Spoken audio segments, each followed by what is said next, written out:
Hello friends, we're back, and I'm gonna make Chilchuck look more like Chilchuck today. I told you that I was worried.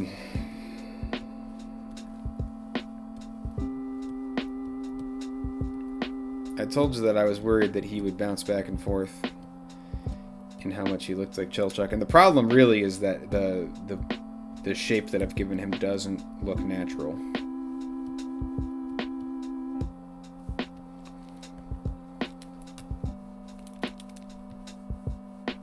So today we're going to be kind of working on posing him and just improving his figure. And that's a lot better already.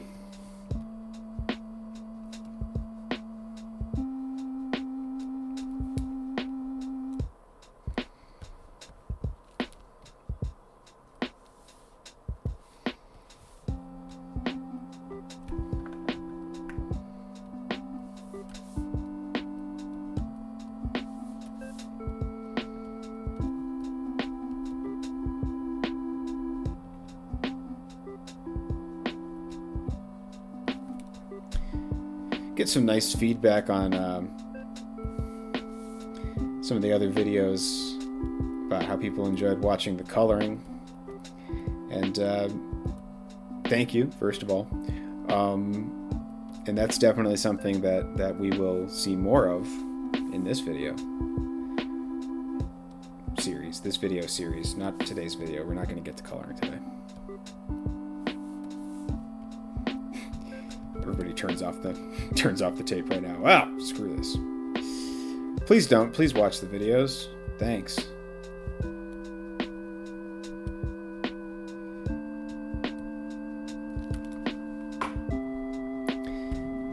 Cool scarf, bro.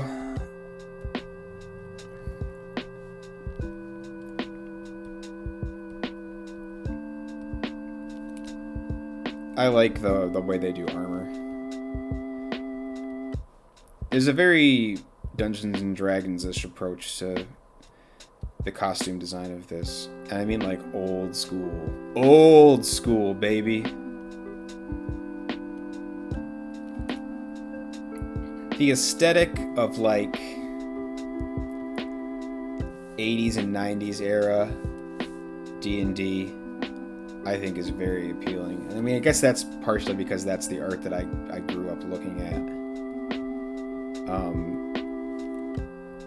And I'm talking like there's like the Ditterlizzy Planescape stuff, which is iconic and I love it, but it's very also kind of, you know, outlandish.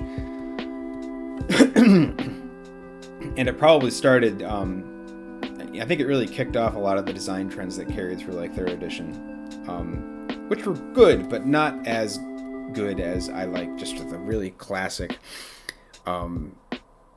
80s style guys in tinpot helmets and chainmail coifs, and coif or coif, who cares? Quilted jerkins and just before, it's medieval fantasy, right? But it's kind of before, when we were still emphasizing the medieval and these medieval people living in a fantasy world, as opposed to fantasy people living in a fantasy world, or fantasy people living in a medieval world. It was almost like a very down-to-earth sort of thing, but also there was dragons. I like that aesthetic. That being said, the Ditterlizzy Planescape stuff is the best art that Dungeons and Dragons ever had, or probably ever will have. That setting is just so iconic, and it's really all down to him, in my opinion.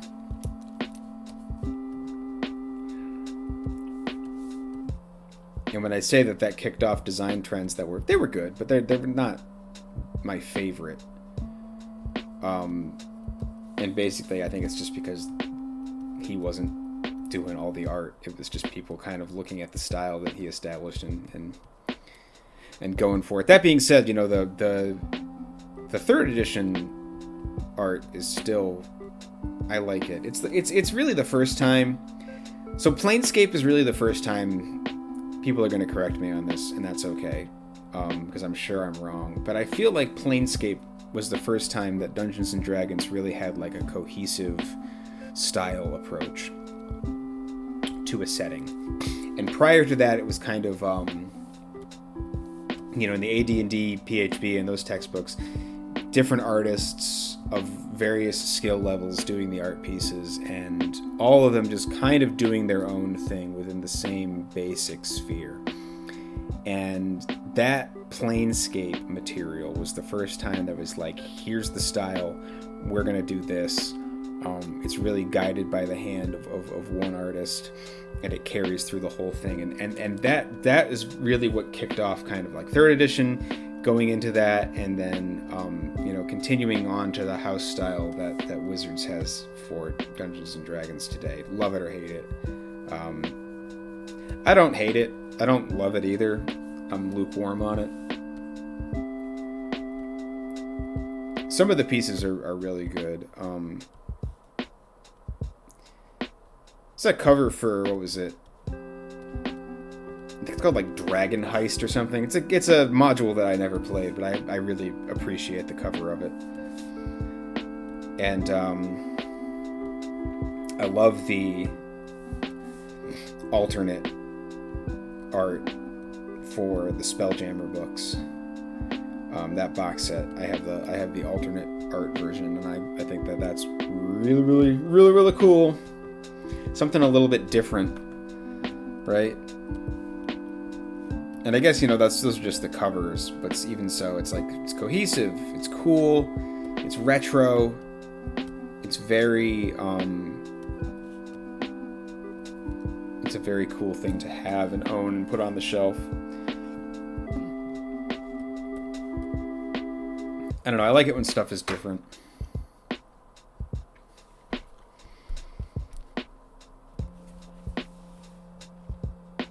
And kind of unfortunately, the bigger a property gets, the more that it becomes homogenized and kind of loses some of that spirit that maybe attracted you to it in the first place. Which is why it's great that like you have people that grew up on Dungeons and Dragons that are now doing their own thing and making really cool and unique settings. Mort Borg comes to mind. That's one of my favorites. Electrum Archive, which is a game that I have not yet to play, but I own the rule books in PDF format, and I believe I backed the Kickstarter, so I think I got some physical ones coming my way. But that's another one that's very cool style and concept.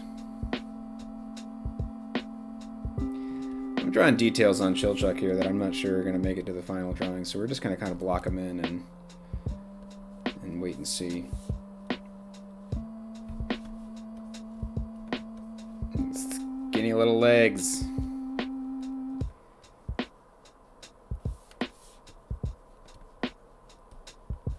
Everybody loves the Chuck.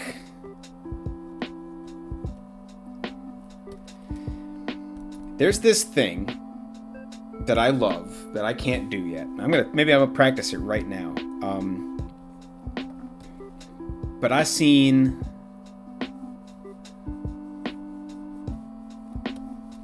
I'm going through One Piece right now, and I have been watching the anime, but I just got burned out on watching the anime, and so I've switched over to the manga. And the way that Oda draws Brook, I think, is awesome, in that it's like a brush stroke to do the body. He'll do like just a big black brush stroke, and there's one part and I'm in Sabaody Archipelago right now, and there's this one part where they go to the amusement park and Brook is like collapsed on a bench, and his body is just like a single brush stroke where it's like up and then down, and it's amazing, and it's like I want to be able to do that.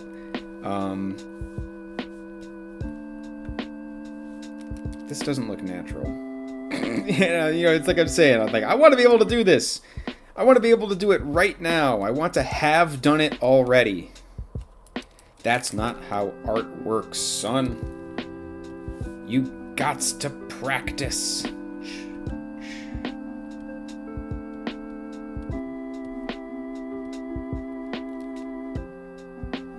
But kind of practicing putting in just the block brushes. That's not a natural pose.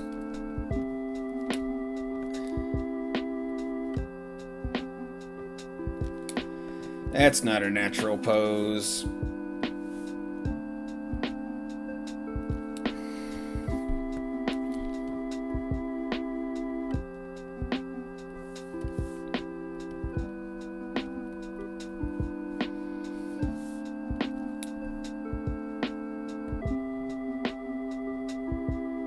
Getting there.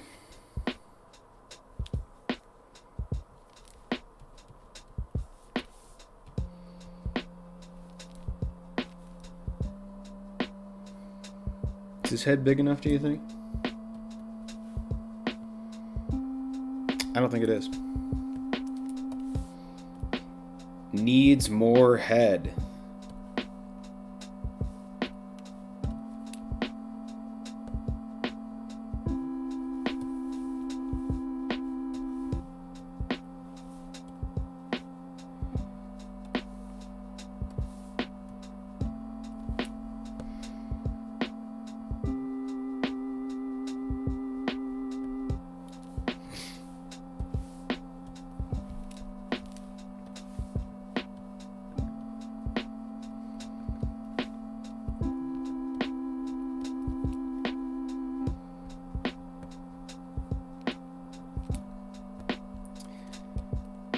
That's where the knee would be, right?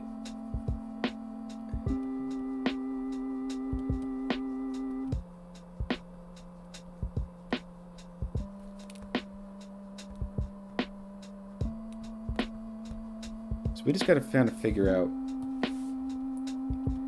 how this foot would be positioned.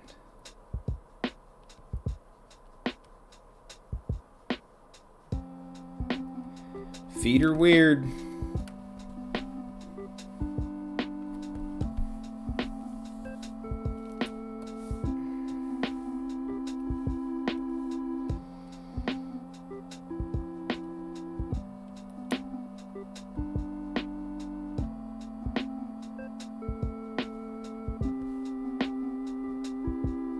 What do you think?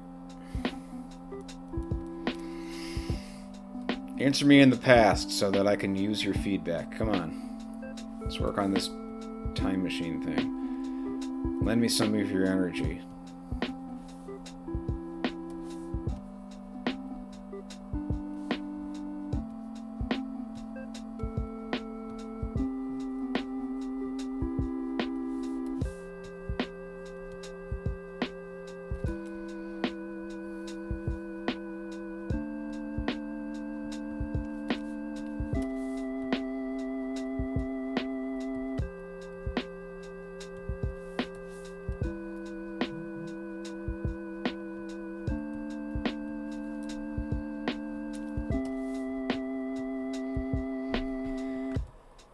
Shave down his shoulders a little bit. It's because he's like a slight character. Maybe we'll beef up the neck scarf.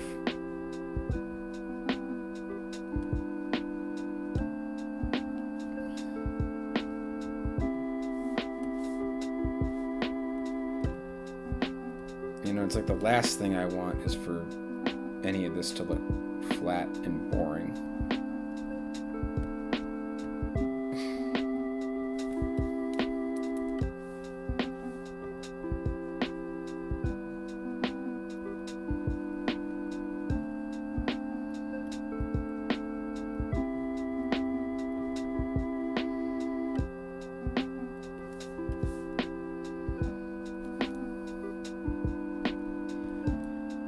Whenever I have open mouth characters, I'm always worried about them looking flat and boring.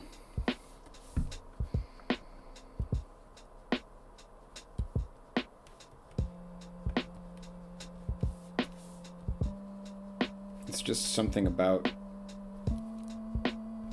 having a character gawp at something, that if you're not careful, you just kind of lose all of the emotional impact of how they're presenting. Yeah, see how much better that is? Shrink the pupil down, lower the eyebrows, because that's kind of more of Chilchuck anyways. The iris is also fairly small.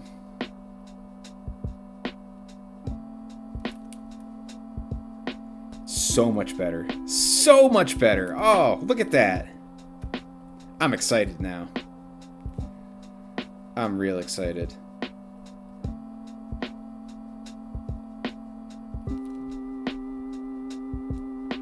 Yeah, boy.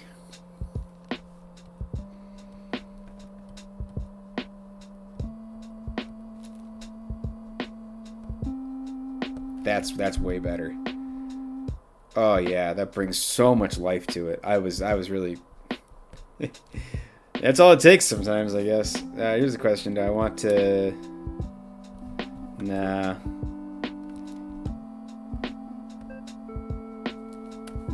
Put the eye maybe a little bit. Cause you kind of got to get the cheek and the orbital. I don't want the eye coming off the side of the face there.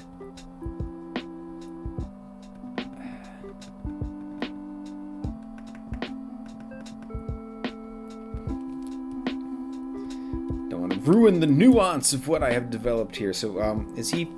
Question becomes is he facing far enough away that you're not going to see his other ear?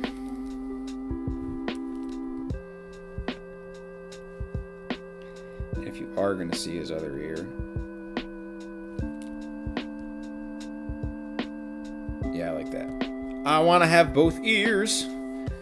Can't stop me.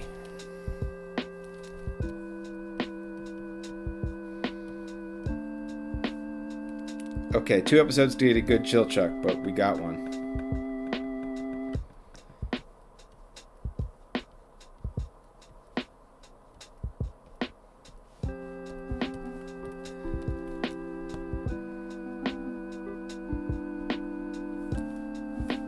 I think we're going to make Senshi a little larger.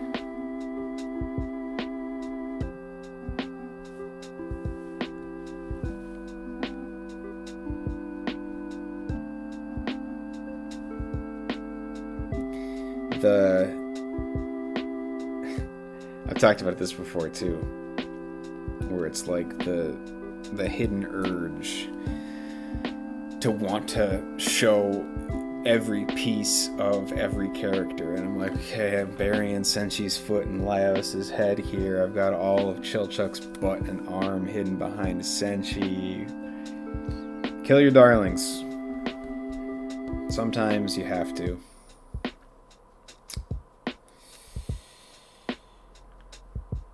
I'm still not, I don't want Senshi to hide all of Chilchuck, but by the same token, they need to work together. This is going to be a big poster, so I can actually afford to make Chilchuck a little smaller.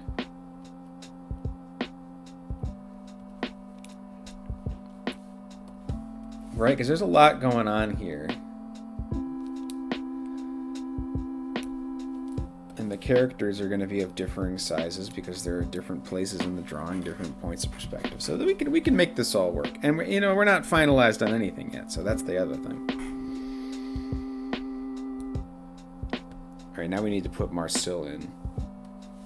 And you can see how much time is left in the video, and you can see how much Marcel we're going to draw today. Look, we'll draw Marcel today. Check this out. We're drawing Marcel.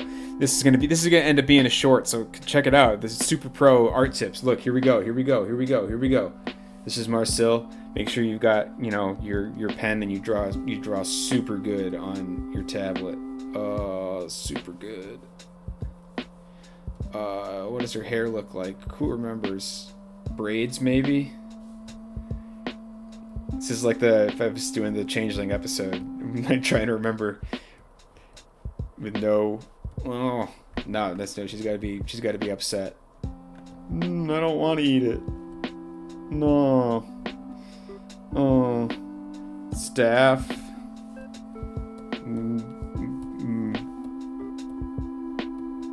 Blood magic. Marcel.